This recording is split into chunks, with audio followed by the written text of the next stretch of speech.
అది అది తిప్పాను సార్ పోయిట్ ఆన్ చేశారా?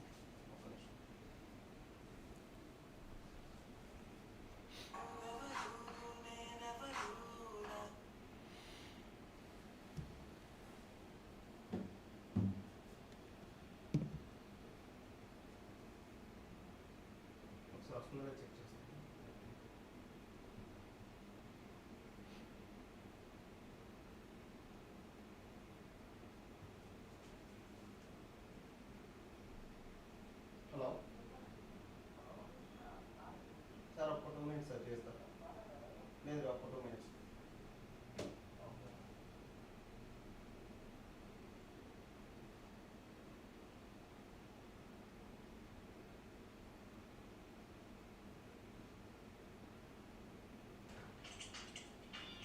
Great choices for the great you. Open your free demat account. Hello students, welcome to Epitome IAS. Hello students, welcome to Epitome IAS. As you know very well, we were actually dealing with the mains answer writing program. How to think about the question, okay? What must be the reasonable answer and how to address different dimensions of the question, right? So people will have ideas, thoughts and concepts as well, but they fail to synthesize into one answer, okay? So those areas we try to address, how to understand the question and how to write answer effectively, okay? Right, this is also a question from 2025 mains examination general studies paper 2, right? So this is 15 mark question. Question is, examine the patterns of center and state relations in the context of planned development in India. How far have the recent reforms imparted fiscal federalism in the country, okay? So the question is very clear. He is asking us to compare the pre-globalization and post-globalization economic system in the country, and in that context the center-state relations, okay, and what is the impact of recent reforms, okay, right? So basically India has a, so what we need to write, so in the introduction we need to write what is fiscal federalism, right? Fiscal, in the introduction we need to write fiscal federalism, right? So fiscal federalism means it is equitable distribution of resources between center and states to govern the respective subject matters of administration for which the respective governments are responsible, okay, right? That is what called as fiscal federalism, right? So it means the federal principles must be respected with respect to the distribution of finances between center and states, right? So that is nothing but equitable distribution, not equal distribution, okay? Equitable distribution of resources between center and state to govern the respective subject matters of administration for which the respective governments are responsible, right? So that no government will be falling short of the resources for the governance, okay, right? So then what is the situation before this particular LPG, or we can say during the planned era? Actually we have implemented almost all 12 5-year plans, okay? So what is the trend of center state relations during the 5-year plan we are actually talking about, okay? So the question is here, okay? Examine the pattern of center state relations in the context of the planned development, right? So we must understand, so in the body of the answer what we need to write? In the body of answer we need to write the context, okay? Constitution has given more resources for center. Okay, we can say those are called as buoyant taxes. Tax buoyancy is very high for the central government. Tax buoyancy means as the economic growth increases, that if the tax potential, if the tax resources are also increased, that is what called as tax buoyancy. Okay, so the buoyant taxes are there with the central government. Okay, whereas non-buoyant taxes are there with the state governments, right? As a result, the resource distribution is completely in the favor of center. So it means out of every 100 rupees, the central government receives almost approximately 66 rupees, states 33 rupees, and local bodies 1%.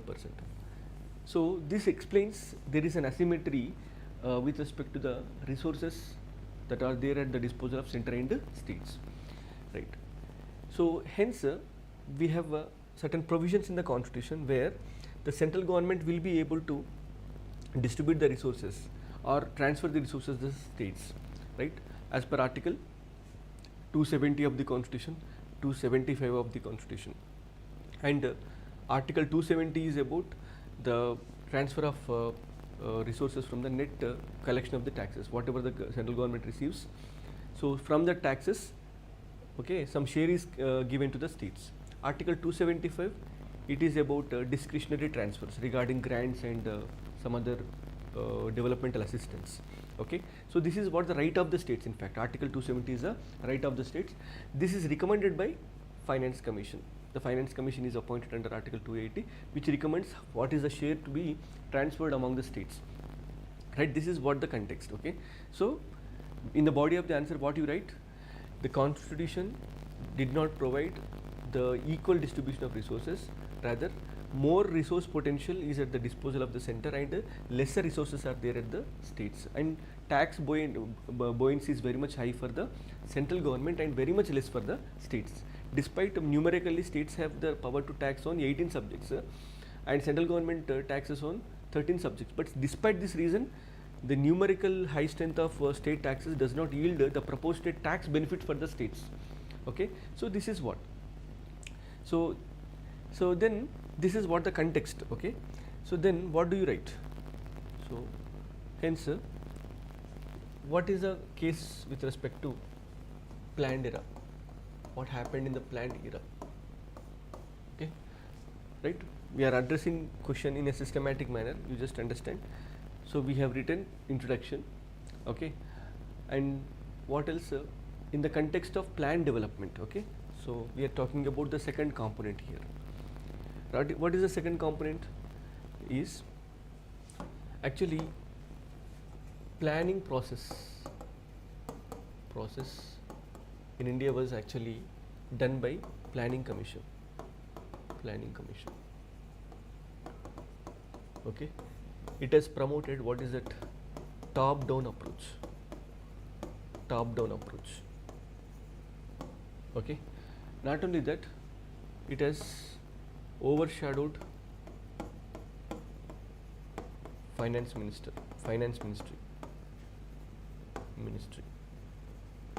Okay, it was instrumental in the formulation of policies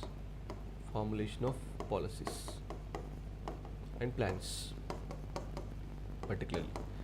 Okay, and plans used to be ratified by NDC, National Development Council. So after the Planning Commission makes a plan, then thereafter NDC used to actually ratify the plans. So the trend of center-state relations during this era, if you try to understand, this was dominated by one-size-fits-all approach.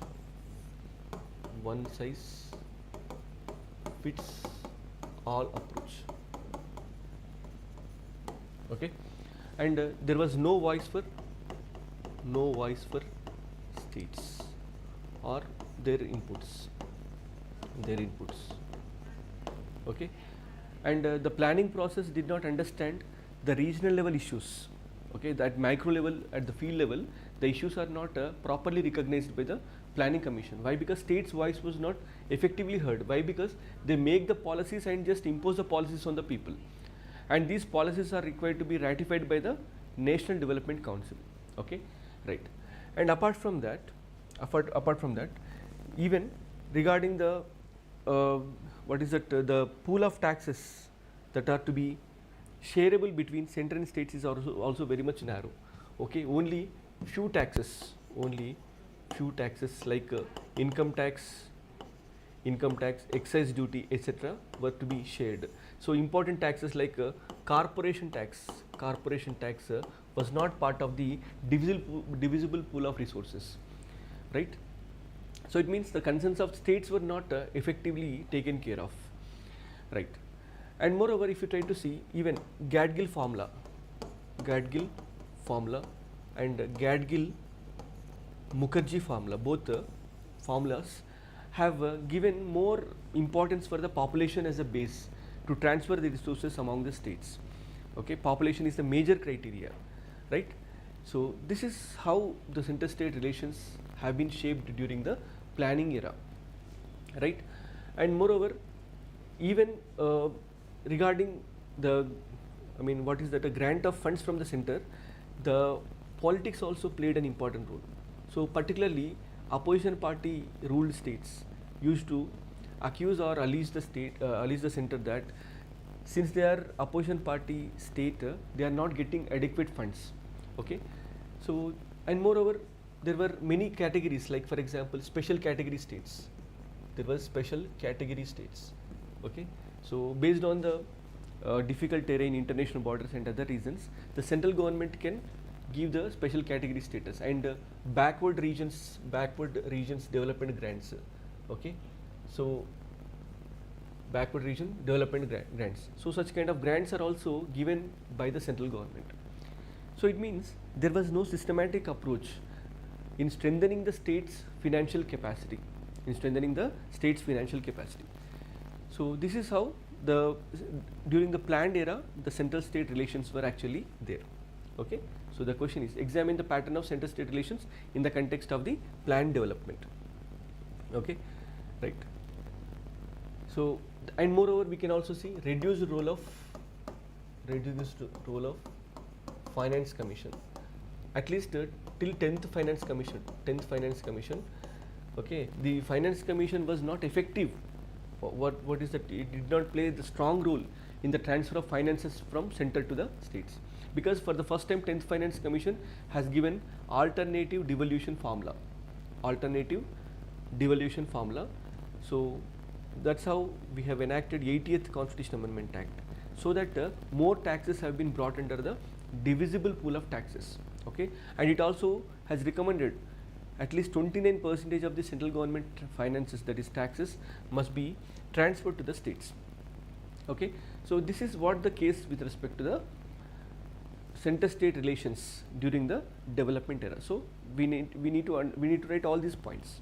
Okay, then after writing these points, we need to mention about what is it, right? How far have the recent reforms impacted fiscal federalism in the country, right? So recent reforms. What are the recent reforms? So recent reforms include, first and foremost important thing is establishment of Niti Aayog. This establishment of Niti Aayog has replaced Planning Commission. Okay. Apart from that, Niti Aayog has taken very innovative steps in strengthening the cooperative federalism, and particularly the fiscal federalism, where the Niti Aayog has just remained as a think tank. Okay, and recommends the central government regarding the finances. Okay, but Niti Aayog does not play the role of the Finance Commission. It does not overshadow the role of the Finance Commission, so that Niti Aayog would act as a platform for the state and center by thus upholding the spirit of Team India, And Niti Aayog also promotes a bottom-up planning approach, so that the concerns of states can be effectively considered with respect to the policy making. For example, Niti Aayog has recommended at least 20,000 crores must be given to Telangana state for the implementation of the Mission Bhagirath project. That's how it will be recommending such concerns of the states to be satisfied by the center, right? And apart from that, after the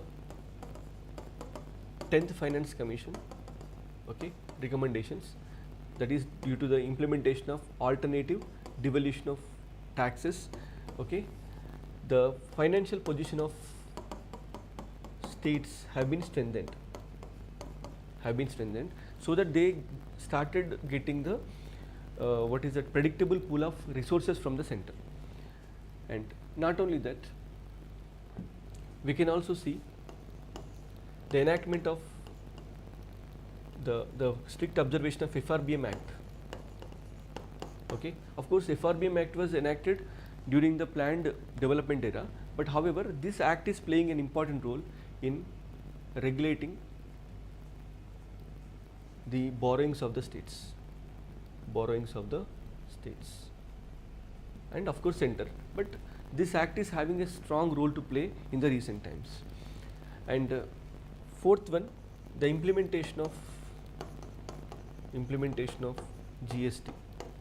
Okay, so you might have understood, you might know that GST has been reformed in the recent times. So promoting ease of living, okay, by reducing the tax slabs. So GST has consolidated one tax, one nation, and moreover, we can see a very cooperative approach between center and states with respect to GST Council deliberations. So GST Council became an effective platform for the the deliberations regarding the tax policies of center and states, so that they are able to take the decisions on the basis of consensus. So that is strengthening the cooperation between center and states, right? So, and moreover, we can also see the 14th Finance Commission and 15th Finance Commission. Okay, they have been giving horizontal devolution formula, which is very much inclusive of concerns of states like forest, ecology, population, okay, and income distance, like that. Important factors are taken into consideration, so that some inclusive criteria has been brought, so that the transfers from the center to the states will be able to satisfy the principles of equity, and moreover, the central government, if you try to see the very approach of the central government regarding the state governments and state finances, we are able to see a radical shift. What is it? After 15th Finance Commission recommendations, the performance based grants are increasing. Particularly health and education as well as electricity. In this area, the states are encouraged to implement more and more reforms by means of fiscal transfers, right? And moreover, Article 275, it is also effectively utilized, right? Article 275 and Article 282. Okay, 275 is related to transfer of the grants to the states. For example, you are able to see Aspirational Districts Program, ADP. So this is one area where center and states are effectively collaborating with each other in order to transform the developmental landscape of the backward districts in the country. We are calling them as aspirational districts. And moreover, Article 282 is also effectively used to implement centrally sponsored schemes, right? So this is how the states and center relationship is effectively mediated. And moreover, even the central government is also allowing the states. For example, if a state is a better performer, the central government is allowing the state to borrow the money, borrowing limits.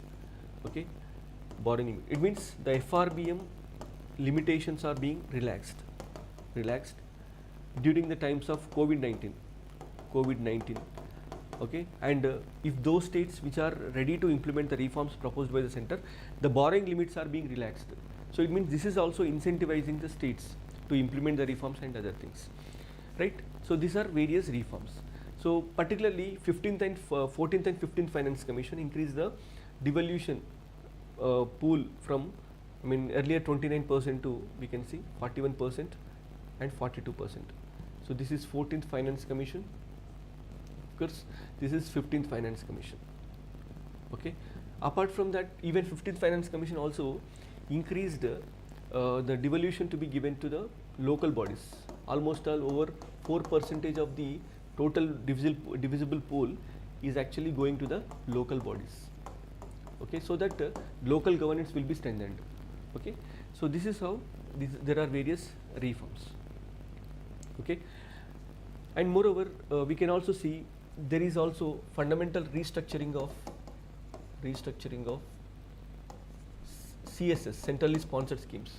Okay, so they have been divided into core of the core and optional schemes. Okay, for example, core of the core means we can see MG Narega. Okay, core schemes means like example National Health Mission. Okay, optional schemes like some border development area, something like that kind of schemes. You just understand, the centrally sponsored schemes are also one of the contentious issues between the center and states. Okay, why they are contentious? Because the central government is trying to encroach into the state's domain in the form of centrally sponsored schemes. Originally, the agenda or the policy perspective of the centrally sponsored schemes are not related to the union subjects or concurrent subject. Rather, they are addressing the subject matters of the state list. So as usual, what will happen, since the CSS are expecting the contribution from the states, for example 75 rupees is given by center and remaining 25 rupees are to be contributed by the states.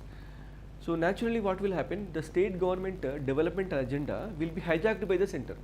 So that will be the concern of the states. So hence after this establishment of Niti Aayog, there was a committee constituted under the chairmanship of Shivraj Singh Chauhan. So that committee has recommended restructuring of the centrally sponsored schemes into 3 areas like core of the core and optional.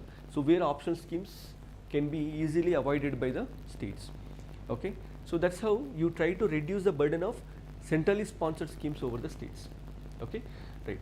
So this is how we can see the trend of center-state relations. I mean the reforms particularly after the planning system. Right. So then what is the impact of these reforms? So the question is very lengthy question. So first of all, we have examined the pattern of center-state relations in the context of plan development. How far have the recent reforms impacted the fiscal federalism? Right. So then what is the impact it has caused? Okay, we have written. Okay, so that the development has been the devolution has been decentralized, where states are able to get adequate share of finances from the center to the states, and states are also getting more borrowing limits due to relaxation in the FRBM during the times of COVID-19 crisis and other things, and implementation of GST, so which has improvised the predictability of taxes and the better administration of taxes for both center and states. And moreover, we have gotten Niti Aayog, which has started promoting Team India approach and cooperative federalism. And apart from that, even 14th and 15th Finance Commission have been more liberal in recommending the divisible pool of taxes, and particularly on very, very important grounds like environment, ecosystem, population and other reasons. Okay, that's how the states got the predictable share of finances. But however, there are certain concerns. There are concerns. What are the concerns? Concern number 1 is states are not happy with surcharges, okay, which are excluded from divisible pool. Okay, states are not happy that, okay, because surcharges mean taxes on taxes. So these are exempted as per Article 270 of the Constitution. States are not happy, right? And number 2, states also complain about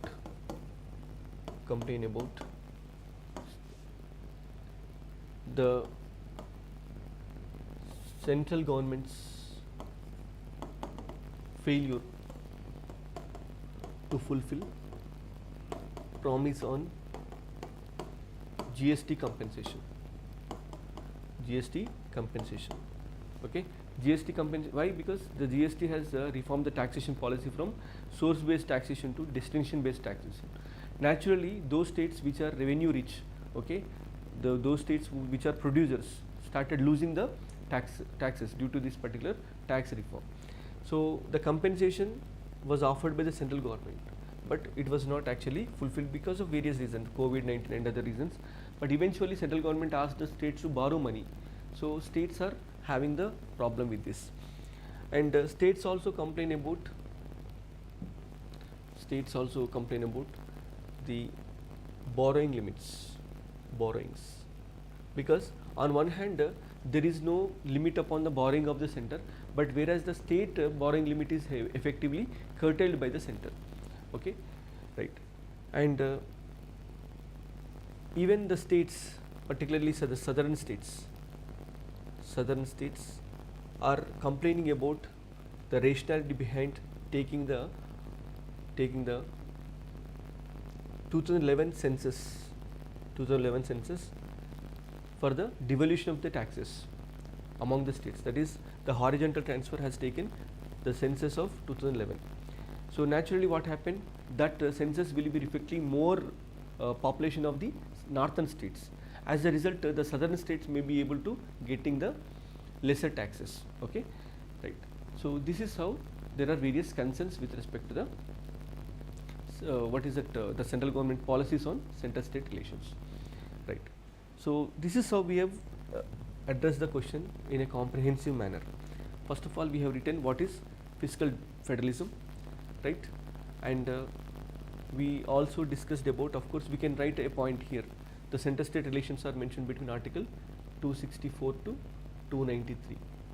Okay, right. Financial relations are mentioned. You can write this context, and after that you need to write what happened in the planned era.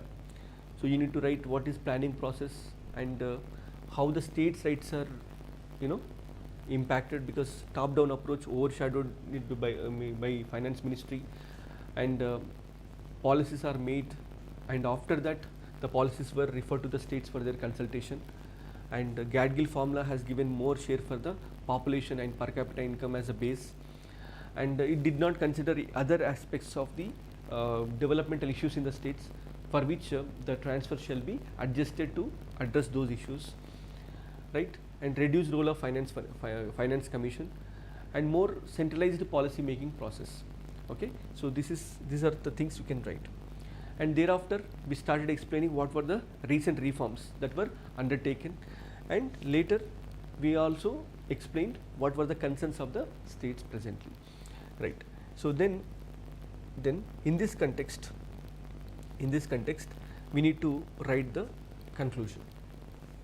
Okay, so conclusion shall not be a departure from the answer we have developed till now. Okay, right. Thus the center state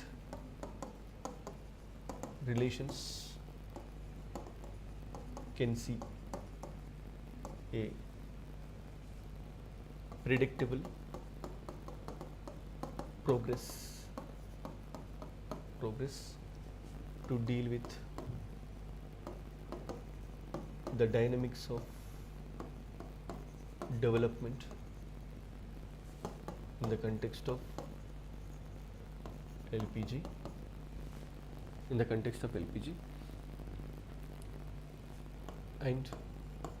and the states are able to get a predictable sources of finances with increased incentive structure. Okay,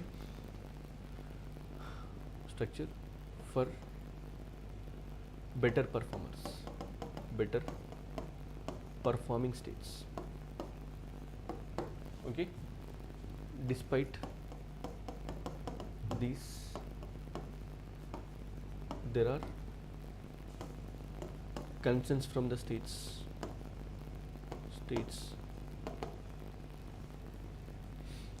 regarding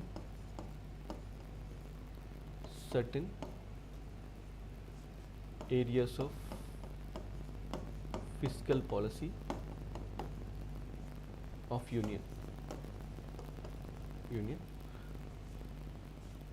demanding a change to address the concerns of states. So this is how we need to write the conclusion. So anyway, it is a 15 mark question, so 250 words answer we need to write. So this is how you will write the answer. Okay, then coming to another question. Okay, women's social capital complements in advancing empowerment and gender equity. Explain. Right. So this is a 10 marker question. Okay, the question is on women's social capital complements advancing empowerment and gender equity. So the examiner asks us to explain what is the relationship between social capital versus women empowerment and gender equity. Right. So this is what the question. Okay. So what we need to write. Okay. So in the introduction we will write, in the context of LPG, the state is promoting collaborative approach, you can say networked governance to promote the development. Okay, to promote the development. So social capital is among such collaborative initiatives. So this is how we can write introduction, or you can also define what is social capital. Anything you can write. Okay. So if you don't define social capital in the introduction, you need to explain the social capital in the body of the answer. Or otherwise, you can define what is social capital, and we can write this concept in the body of the answer. So let us go this way. Okay. Right. So or you can write the introduction this way also, like social capital means it is the manifestation of cooperation, coordination, mutual trust, interdependence, culture of interdependence, okay, friendly relations, okay, interdependence, cooperation, coordination and friendly relation among the vulnerable sections or poor people. That is what called as social capital. Okay, so it means the society has its own inherent strengths like cooperative mindset, okay, coordination, mutual trust, interdependence and friendly relations. So this will promote the better relations among the people, and if they are equipped with better finances and better technology, they are able to transform their lives. Why? Because they also already have that enterprising mindset or the atmosphere for the better enterprise they have already. Why? Because of these kind of positive features, right? That is what called as social capital, right? The social capital. So then in the body of the answer we need to write the importance of social capital has been recognized by government. Hence it is focusing upon building social capital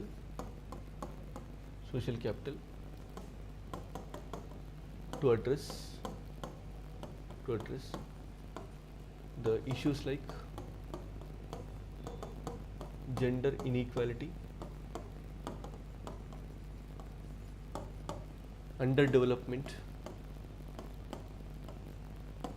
and issues of financial inclusion. Okay, right. So this is how you need to begin the answer. Okay, so question is social capital complements advancing empowerment and gender equity. So here we can understand the social capital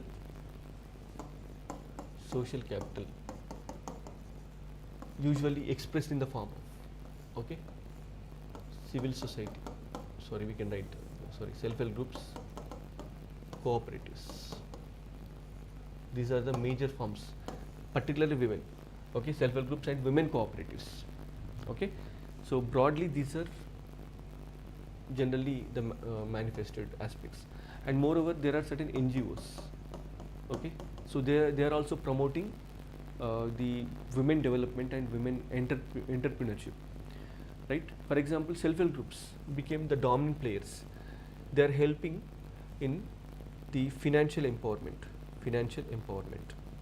They are helping the women to get easy access to finances. They are also training the women political training, okay, because they are becoming the target audience for the political parties for various promises.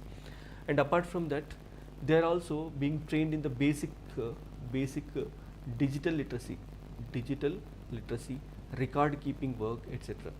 Okay, and they are also being encouraged by the schemes such as NRLM, National Rural Livelihood Mission, right?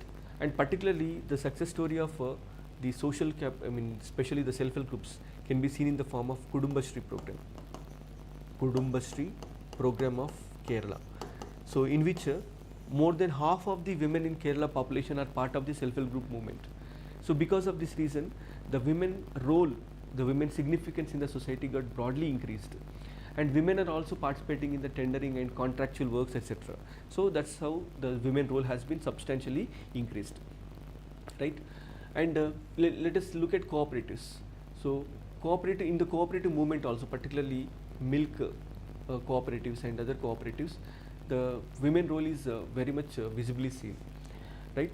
So this is leading to better incomes and livelihoods. Okay, so this is also shaping the women's success. Okay, and coming to NGOs, we have NGOs like for example SEVA, Self-Employed Women Association, where more than 1 lakh women have been networked in this process, right? This is leading to empowerment of women. So here social capital is helping in the empowerment.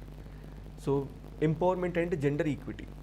So you must understand this social capital is promoting economic empowerment, so that women get predictable incomes, loan access, okay, and entrepreneurship, government schemes, okay, from government schemes are also they are getting benefited, right? So this is leading to economic empowerment. This economic empowerment is leading to overall gender empowerment, that is women empowerment. So okay, once they are empowered, now they are able to decide upon fertility, family planning and child education, girl child education, girl child education, okay, and political participation. For example, the self-help groups women are able to contest more in Panchayat Raj institution elections, PRA elections. So, and moreover, this is acting as a political ground for the women. Why? Because they can get benefit out of the reservations in the PRAs as well as the benefits out of the 106th Constitution Amendment Act from grassroots level to the top level. So that mobility is possible because of the women empowerment and particularly social capital, right? And they are able to raise the issues of gender violence,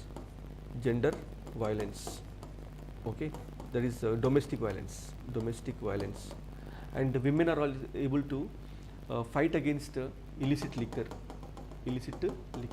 So this is how women empowerment is ensured, okay, right?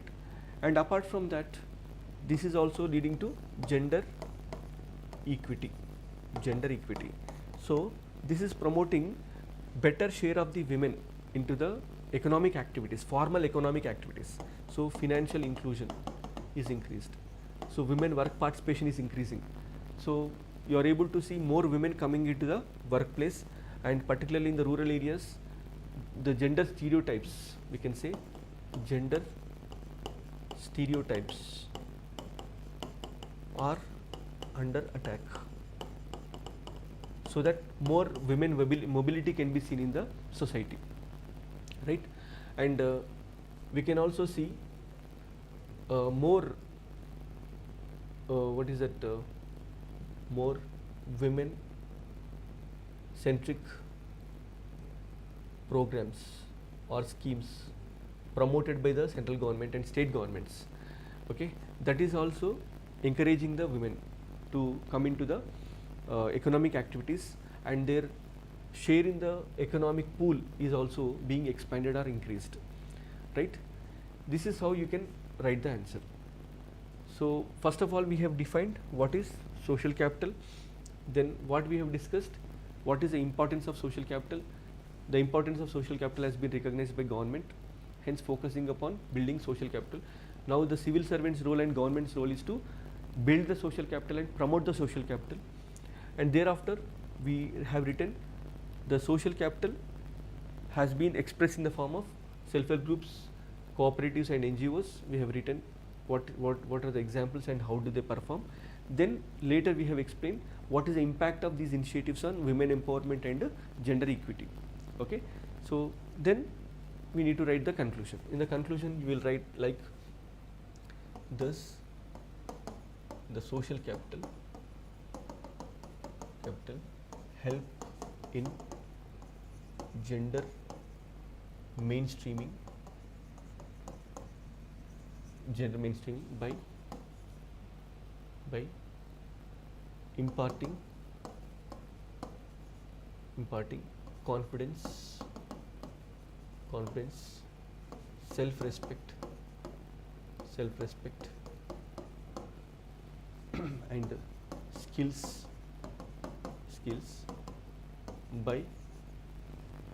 by